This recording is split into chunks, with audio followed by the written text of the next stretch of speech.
கர்த்தருடைய நாமத்துக்கு மகிமை உண்டாவதாக.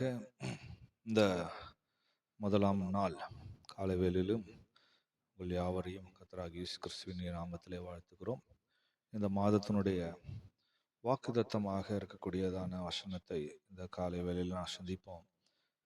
91 சங்கீதம் 14 வசனத்தை இந்த மாதத்தின் வாக்குத்தத்தமாக நம்முடைய தேவன் நமக்கு தந்தார். 91 சங்கீதம் 14 வசனத்தை படிக்கும் போது அங்கே 2 காரியங்கள் இருக்குது. அதில் ஒன்றை நம்ம சிந்திப்போம். நான் அவன் என்னிடத்தில் வாஞ்சியா இருக்கிறபடியால் அவனை விடுவிப்பேன், என் நாமத்தை அவன் அறிந்திருக்கிறபடியால் அவனை உயர்ந்த அடைக்கலத்திலே வைப்பேன் என்று இங்கே நாம் படிக்கிறோம். இதில் இருக்கக்கூடிய 2ஆம் பகுதியை நான் பார்க்கும்போது, என் நாமத்தை அவன் அறிந்திருக்கிறபடியால் அவனை உயர்ந்த அடைக்கலத்தில் வைப்பேன் என்று கர்த்தர் வாக்குத்தத்தம் பண்ணுகிறார். பிரியமானவர்களே, இந்த வருஷத்தினுடைய கடைசிக்குள்ளாக நாம் வந்திருக்கிறோம். இது கடைசி ஒரு மாதமாக இருக்கிறது. ஆண்டவர் அந்த மாதத்தின் உடைய பகுதி, இந்த வருஷத்தின் கடைசி பகுதியில், இந்த கடைசி மாதத்தில் கூட கர்த்தர் சொல்லுகிறார், நான் உங்களை உயர்ந்த அடைக்கலத்துக்குள் வைப்பேன், ஒரு உயர்ந்த ஸ்தலத்திற்குள் கொண்டு வருவேன். இந்த வருஷம் தொடங்கின நாள் முதற்கொண்டு இந்த நாள் வரைக்கும் நம்முடைய ஜீவியத்தின் பாதை அது பள்ளங்கள் நிறைந்த பாதையாக இருந்திருக்கக்கூடும், இல்லாட்டால் பள்ளத்தாக்கின் அனுபவங்களாக இருந்திருக்கக்கூடும். ஆகவே நாமும் கூட வருத்தத்தோடு துக்கத்தோடு சங்கீதக்காரன் சொல்லுகிறது போல, கண்ணீரின் பள்ளத்தாக்கி நான் உருவ நடந்தேன் என்று சொல்லுகிறது போல நாம் போன பாதைகள் அப்படி இருந்துக்க கூடும். ஆனால் அந்த வருஷத்தின் கடைசியில் இந்த வாக்குத்தத்தத்தை விசுவாசிக்கிற தம்முடைய ஜனங்களுக்கு ஆண்டவர் உயர்ந்த அடைக்கலத்துக்குள் வைப்பதாக சொல்லுகிறார். பிரியமானே, உயர்ந்த அடைக்கலம், ஒரு உயர்ந்த பாதுகாப்பு, ஒரு உயர்ந்த ஒரு பாதுகாப்பான இடத்துக்குள் தேவன் கொண்டு வரும்படியாக விரும்புகிறார். 59 சங்கீதம் 16 வசனத்துல வாசிக்கும் போது, 59:16 படிக்கும் போது, நானும் உம்முடைய வல்லமையை பாடி காலையிலே உம்முடைய கிருபையை மகிழ்ச்சியோடு புகழ்வேன். எனக்கு நெருக்கம் உண்டான நாளிலே நீர் எனக்கு தஞ்சமும் உயர்ந்த அடைக்கலமா நீர் என்று சங்கீதக்காரன் சொல்லுகிறார். பாருங்க, உயர்ந்த அடைக்கலத்திலே கர்த்தரை கொண்டு போய் வைப்பேன்னு சொல்லும் போது சங்கீதக்காரன் கர்த்தரை உயர்ந்த அடைக்கலமாக சொல்லுகிறார். கர்த்தர் தான் உயர்ந்த அடைக்கலம். ஒரு இடத்துல மட்டும் இல்ல, சங்கீதத்துல படிக்கும்போது கிட்டத்தட்ட 16 முறை கர்த்தரை, கர்த்தர் நீர் எனக்கு உயர்ந்த அடைக்கலம் என்று சொல்லி 16 முறை அவர் சொல்லுகிறதை நாம் பார்க்கிறோம். 69 சங்கீதம் 29 வசனத்துல வாசிக்கும் போது, நான் சிறுமையும் துயரம் உள்ளவன், தேவனே உம்முடைய ரட்சிப்பு எனக்கு உயர்ந்த அடைக்கலம் ஆவதாக என்று சொல்லுகிறார். ஒரு மனிதனுக்கு தேவன் தரக்கூடிய ரட்சிப்பு அவனுக்கு ஒரு பெரிய பாதுகாப்பாக, ஒரு உயர்ந்த அடைக்கலமாக இருக்கிறது. 20 சங்கீதம் 1 வசனத்துல வாசிக்கும் போது, ஆபத்து நாளிலே கர்த்தர் உமது விண்ணப்பத்துக்கு பதில் அருளுவாராக, யாக்கோபின் தேவனுடைய நாமம் உமக்கு உயர்ந்த அடைக்கலம் ஆவதாக என்று படிக்கிறோம். கர்த்தருடைய நாமம் ஒரு தேவனுடைய பிள்ளைக்கு உயர்ந்த அடைக்கலமாக இருக்கிறது. பாருங்க, கர்த்தருடைய நாமத்தினால் ரட்சிக்கப்பட்ட ஒரு தேவனுடைய பிள்ளைக்கு கர்த்தருடைய நாமமே உயர்ந்த அடைக்கலம், ஒரு உயர்ந்த பாதுகாப்பாக, ஒரு உயர்ந்த பலனாக இருக்கிறது. ஆகவே அதனால்தான் நாம் இங்கே வாசிக்கும் போது அந்த வாக்குத்தத்த வசனத்தில், என் நாமத்தை அவன் அறிந்தபடினால் உயர்ந்த அடைக்கலத்தை வைப்பான். அந்த நாமம் ஒரு உயர்ந்த அடைக்கலமாக இருக்கிறது. அந்த நாமத்தை அறிந்தவர்களை கர்த்தர் அந்த இடத்துல கொண்டு வந்து நிறுத்துகிறார். ஆகவே தேவனின் நாமத்தை அறிந்தவர்களா இருக்க வேணும். இந்த நாமத்தை குறித்தான அறிவு இன்னைக்கு அநேகருக்குள்ள இல்லை. பிரியமானவர்களே, இந்த நாமத்தை பற்றி சொல்ல வேண்டும் என்றால், உன்னத பாட்டு 1 அதிகாரம் 3 வசனத்துல வாசிக்கும் போது, உமது பரிமள தைலங்கள் இன்பமான வாசனை உள்ளவைகள், உமது நாமம் ஊற்றுண்ட பரிமள தைலமா இருக்கிறது என்று படிக்கிறோம். கர்த்தருடைய நாமம் ஊற்றுண்ட பரிமள தைலமாக இருக்கிறதா, அது அவ்வளோ வாசனை உள்ளதாக, மகிமை உள்ளதாக காணப்படுகிறது. கொரிந்தியர்ல படிக்கும் போது 1 கொரிந்தியர் 6 அதிகாரம் 11 வசனத்துல, உங்களில் சிலர் இப்படிப்பட்டவர்களாய் இருந்தீர்கள், ஆயினும் கர்த்தராகிய இயேசு கிறிஸ்துவின் நாமத்தினாலே நமது தேவனுடைய ஆவியினாலும் கழுவப்பட்டீர்கள், பரிசுத்தமாக்கப்பட்டீர்கள், நீதிமானாக்கப்பட்டீர்கள் என்று சொல்கிறார். ஆண்டவராகிய இயேசு கிறிஸ்துவின் நாமத்தினாலே நீங்கள் கழுவப்பட்டீர்கள், பரிசுத்தமாக்கப்பட்டீர்கள், நீதிமான்களாக்கப்பட்டீர்கள். அவை இந்த நாமத்தை நாம் அறிந்திருக்கவே, இந்த நாமம் ஊற்றுண்ட ஒரு பரிமள தைலம். அவ இந்த தைலம் நமக்குள்ள கிரியை செய்யும், இது நமக்குள்ள குணமாக்குது, சுகமாக்குது, ஆரோக்கியமா இருக்கும்படி உதவி செய்கிறது.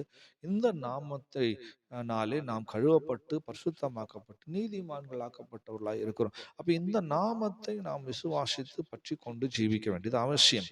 இந்த நாமத்தை குறித்து ஏசாயா 9 அதிகாரம் 6 வசனத்துல வாசிக்கும் போது, அவர் நாமம் அதிசயமானவர், ஆலோசனை கர்த்தா, வல்லமுள்ள தேவன், நித்திய பிதா, சமாதான பிரபு என்று சொல்லி அங்கே பல நாமங்கள் அவருக்கு சொல்லப்பட்டது.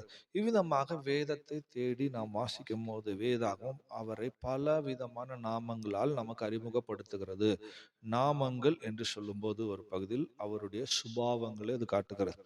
அவ கிறிஸ்துவின் நாமத்தை அறிவது என்று சொன்னால் கிறிஸ்துவின் சுபாவங்களை அறிய வேண்டும். ஒவ்வொரு பேருக்கு பின்னாடி ஒவ்வொரு சுபாவம் இருக்கிறது. அவர் அதிசயமானவர் அப்படின்னா அதிசயங்களை செய்யக்கூடிய தேவன். அவரை விசுவாசிக்கும் போது நம்முடைய வாழ்க்கையில் அதிசயம் நடக்கும்.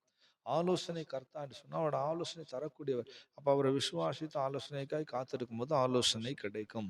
வல்லமையுள்ள தேவன் என்று சொல்லும் போது அவருடைய வல்லமையை நாம் பெற்றுக்கொள்ள முடியும். அந்த வல்லமையினால் நடத்தப்பட முடியும், காக்கப்பட முடியும். சமாதான பிரபுன்னு சொல்லும் போது அவர் விசுவாசிக்கும் அந்த சமாதானத்தினால் தேவன் நம்மை நிரப்பி நடத்தக்கூடியவராக இருக்கிறார். இவ்விதமாக அவருடைய நாமங்கள் என்று சொல்லும் போது வேதத்தில் எங்கெல்லாம் அவருடைய நாமங்கள் சொல்லப்பட்டிருக்கும். அந்த நாமத்தை விசுவாசித்து அதை நாம் செயல்படுத்தும் போது அந்த நாமத்துக்கு பின்னாக இருக்கக்கூடியதான அந்த வல்லமை, அந்த சுபாவம் நமக்குள்ள கிரியை செய்யக்கூடியதாக இருக்கிறது. அவருடைய நாமத்தை அறிந்தவர்களை அவர் உயர்ந்த அடைக்கலத்துக்குள்ள வைக்கிறார். அவருடைய நாமமே உயர்ந்த அடைக்கலமாக இருக்கிறது. அப்ப அந்த நாமத்தை விசுவாசித்து அந்த நாமத்துக்குள் நாம் ஜீவிக்கும் போது உயர்ந்த அனுபவத்துக்குள்ளாக, உயர்ந்த சுபாவங்களுக்குள்ளாக, உயர்ந்த வல்லமைக்குள்ளாக தேவன் நம்மை நடத்தக்கூடியவராக இருக்கிறார். ஆகவேதான் வேதத்துல படிக்கும் போது பிலிப்பியர் 2 அதிகாரம் 21 வசனத்துல வாசிக்கும் போது பிதாவாகிய தேவனுக்கு மகிமையாக இயேசு கிறிஸ்து கர்த்தர் என்று நாவுகள் யாவும் அறிக்கை பண்ணும்படிக்கு எல்லா நாமங்களுக்கு மேலான நாமத்தை அவருக்கு தந்தருளினார் என்று படிக்கிறோம். எல்லா நாவுகளும் அறிக்கை பண்ணுவதற்காகவே எல்லா நாமங்களுக்கு மேலான நாமத்தை அவர் கத்தர் கொடுத்திருக்கிறார். ஆகவே நம்முடைய தேவனுடைய நாமம், கிறிஸ்துவின் நாமம் எல்லா நாமங்களுக்கும் மேலான நாமம். இந்த உலகத்துல இருக்கிற எத்தனையோ பேர்கள் நாமங்கள் இருக்கு. உலக தேவர்களுக்கு என்று நாமங்கள் இருக்கு. உலக மனிதர்கள் ஒவ்வொரு விதமான நாமங்களுடையவர்களா இருக்கிறார். ஒவ்வொன்றுக்கும் ஒரு பேர் இருக்கு, ஒரு நாமம் இருக்கு. எல்லா பேர்களுக்கும் மேலான பேர், எல்லா நாமங்களுக்கும் மேலான ஒரு நாமம், அது கிறிஸ்துவின் நாமம், இயேசுவின் நாமமாக இருக்கிறது. அதை அறிக்கை பண்ண வேணும், அதை விசுவாசிக்க வேணும், அந்த நாமத்தை உயர்த்த வேணும். அப்படிப்பட்டவர்களை கத்தர் உயர்த்தி உயரமான அடைக்கலத்துக்குள்ள வைத்து நடத்துகிறார்.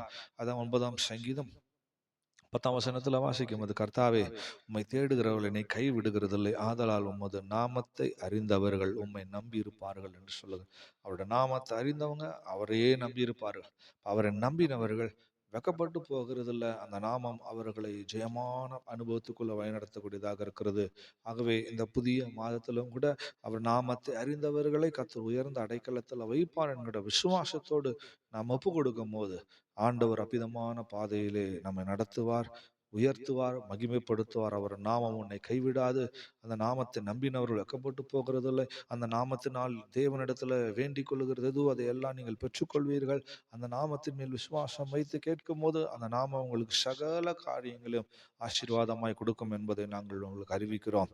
ஆகவே இந்த ஆசீர்வதிக்கப்பட்டதான இந்த புதிய மாதத்தை கூட கர்த்தர் அவ்விதமாக நடத்தும்படியாக அவருடைய கரத்தில் ஒப்பு கொடுப்போமாக. நல்ல பிதாவே, உம்முடைய அருமையான சமூகத்துக்காய் துதிக்கிறோம். தேவன் எங்களுக்கு தந்திருக்கிற அந்த புதிய மாதத்துக்காய் ஸ்தோத்திரம். இந்த வருஷத்தின் கடைசியிலும் கூட கர்த்தாவே இந்த 12வது மாதத்தை காணும்படி தேவன் இரக்கம் பாராட்டினீர். ஆண்டவரையும் நாமத்தை அறிந்தவர்களை நீர் உயர்ந்த அடைக்கலத்தில் வைக்கிறீர். ஆகவே சுவாமி, உம்முடைய நாமத்தை அறிந்த ஜனங்களை இந்த நாட்கள்ல ஆண்டவரே கர்த்தர் உயர்ந்த அடைக்கலமாகி உம்முடைய நாமத்துக்குள் வைத்துக் கொள்ளும்படியாக ஜெபிக்கிறோம். நாமத்தினால் உண்டாகிற நன்மைகளை, ஆசீர்வாதங்களை ஒவ்வொருவரும் ருசிக்க உதவி செய்ய முடியாது ஜெபிக்கிறோம். அதில் இருக்கக்கூடியதான் அந்த வல்லமை ஒவ்வொருவருக்குள்ளும் கிரியை செய்யட்டும். ஆண்டவரை வருஷத்தின் கடைசியில் ஒவ்வொருவருடைய ஜீவியத்தையும் உயர்த்தி பரிசுத்தமாக்கி ஆண்டவரை மகிமைப்படுத்தும்படியாக ஜெபிக்கிறோம். கிருபின் கரத்துக்குள்ள அந்த காக்கிறதான நாமத்துக்குள்ள ஒவ்வொருவரையும் தாழ்த்தி தருகிறோம். காத்துக்கொள்ளும், ஆசீர்வதியும். இயேசு மூலம் கேட்கிறோம் பிதாவே, ஆமென்.